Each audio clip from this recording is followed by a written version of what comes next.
The MMA fortune teller. The teller, the teller, the teller, the teller, the teller, the teller. What is up, you guys? It is fight day. And in fact, the fights are about to kick off here in a couple hours. A lot of you guys have been hitting me up, wanting to know my thoughts on these newly added matchups we've had to the card. Of course, things have changed even since they've changed, since I put my prediction video out to you. You know how things have been with COVID and whatnot. A lot of shakeups to these cards. Of course, the Asker fight was scrapped.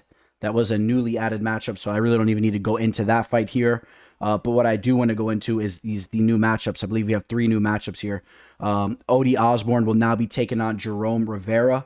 In the original prediction video where Odie was taking on Bondare, as I said, I'm somewhat high on Odie. I think that Odie does bring in some real skills into the octagon. I think he's explosive and very athletic on the feet. I think he has some nice submission skills, as we saw on Dana White's Contender Series. And I think there's a lot more that needs to be seen from this guy still, but there's some potential there. In that Bondare fight, I was slightly edging Bondare, but I did think that there was some value on Odie. Now he's taking on Jerome Rivera, who was just in there, just took a loss to Figueroa's brother, Francisco. Was taken down in that fight a little bit and was just kind of roughed up a little bit overall in that fight. Lost to Tyson Nam. We know about that fight, got knocked out. Tyson Nam does carry power. And then that fight against Luis Rodriguez, the tough Mexican fighter on Dana White's Contender Series, he got the nod there, but I don't think he won that fight, quite honestly. I think it was a little bit of a robbery, if you guys remember that fight. So Jerome Rivera is a guy that's very well-rounded. I think he's a very solid fighter. I'm not exactly sure if this is a guy that will be hanging around in the UFC, at least in the meantime. He's only 25 years old, so he still has a lot to learn, and he'll groom himself. But he does have some potential. I think Odie shows more potential at this stage right now. Odie being 29 years old, I think that he's a little bit more developed right here in this matchup, and I'm going to take Odie. As far as their experience, I mean, Odie has 11 fights. Rivera has 14, not much of a difference there. I think the age factor, I think Odie will be a little bit stronger. I wouldn't be surprised if Odie gets a takedown or 2. And like I said, I want to see some more from Odie on the feet. Even in that loss that he took against Kelleher, where he stuck his neck in there, he was looking to be pretty flashy on the feet. And I think he'll learn from that mistake, and I think that he'll pull off a victory here. We take a look at the line. Odie Osbourne is a 2-1 favorite here. So, if you do like Rivera, I mean, you're able to grab a decent line on him there, plus 185. That's not a bad line at all. If you like the skills that he brings to the table, he was just inside the octagon, so the ring rust won't be there.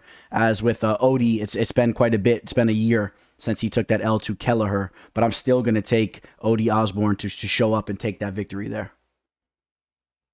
In the next fight, we have Timur Valiev taking on Martin Day. Now, you guys know I was on Timur.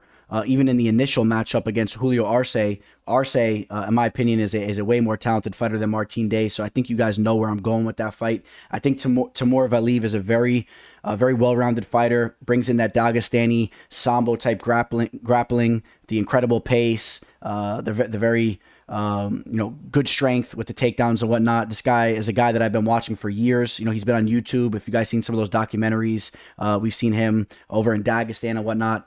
If anyone's interested in those videos, hit me up. I'll send you the link to those. I forget the guy that used to do those videos. It might have been slipping my mind right now, but I'll pull those videos up. You guys know what I'm talking about. There's those guys that videotape AKA and all those boys. One of them did a special trip out to Dagestan with Timur, so it was pretty cool. You could see him out there training in Dagestan and whatnot. But the guy is legit. Great guy, and brings a lot of skills to the table. Should have won his debut. Was dominating that fight before he got caught. Got a little bit too overzealous in there, and he did get caught. Hopefully he learns from that mistake and slows the pace when he's dominating the fight and it's getting into those later rounds. Take the W. I think he could do whatever he wants with Martin Day. Martin Day, coming off a nasty knockout loss, was winning that fight up until that point. So he does have issues with the chin. I think Timur can take him down. I think Timur can hang with him on the feet. I think he wins that fight. Justin Jaynes taking on Devonte Smith. Let's not forget how much hype Devonte Smith has had since entering the UFC. People have been very high on him. He is coming off that loss where he got knocked out by Kama Worthy. Kama Worthy carries crazy power, so no real shame in getting clipped by a guy like him. But you want to see Devonte Smith get the train back on the tracks here. I think that Devonte is the bigger guy here. Matter of fact, I know. You saw him at the weigh-in. He's the bigger guy here. This is a catchweight fight at 160. Justin Jaynes is a guy, had a lot of hype after getting that knockout against Frank Camacho, where he took that fight on short notice. But since then, he's been having a tough time in there, coming off 2 losses now. But in both those fights, he did bring the fight. I think that he's very dangerous in the first round. Does seem to gas out a little bit, even though he does push the pace a lot in those fights. So it's kind of hard to judge it. Does he have bad cardio, or are these fights just really grueling and he starts to gas out a little bit? But it's not so much his fault. But nevertheless, his opponent is going through the same thing that he's going through in those last 2 fights, and they look a little bit fresher in there in the later rounds, and that's why I think we saw him lose those fights. So maybe the cardio is something to look into. Devonte Smith, like I said, very, very technical on the feet, very skilled. I think he can knock Justin Jaynes out. I think he can get a finish here. In fact, I think that's the way you would go with this fight. I think I would take Smith by finish, because Jaynes is going to bring the fight. And unless Jaynes clips him early, gets a knockout in the first round or the beginning of the second round, I don't really necessarily see Justin pulling this fight off. But he is a tough customer. I think this is a good fight, and it's a nice addition to the card. But I got to go with Smith to pull this fight off. All right, guys. So those were the 3 fights that were added. I got 3 plays locked in for this card, man. I feel very, very confident about these 3 plays that I have locked in. So if you guys are interested, hit me up. Like I said, the fights are starting up very soon here. I think this is going to be a solid card. Very excited for the top 2 fights. In fact, the entire main card, really. A lot of exciting fights here. You guys know what time it is. Catch me on Instagram, MMA Fortune Teller _ I'll be putting stories up. I'll probably do a live video there as well. And a lot of you guys know I'll be doing MMA live discussion now on Instagram in the meantime. So we'll be starting that this upcoming week. And I'm going to start to get a lot of exciting people joining me. And we'll be on Instagram. We'll check how that goes for you guys. I think it's a little bit better for some people. They've been telling me. But we'll see. We'll see how it goes. If you guys enjoy the fights, catch me on Instagram. Like I said, shoot me a message and let me know what you guys are thinking about these fights, if you guys are enjoying them or what. All right, guys. Signing out. The Teller. The MMA Fortune Teller. The Teller. The Teller. The Teller. The Teller.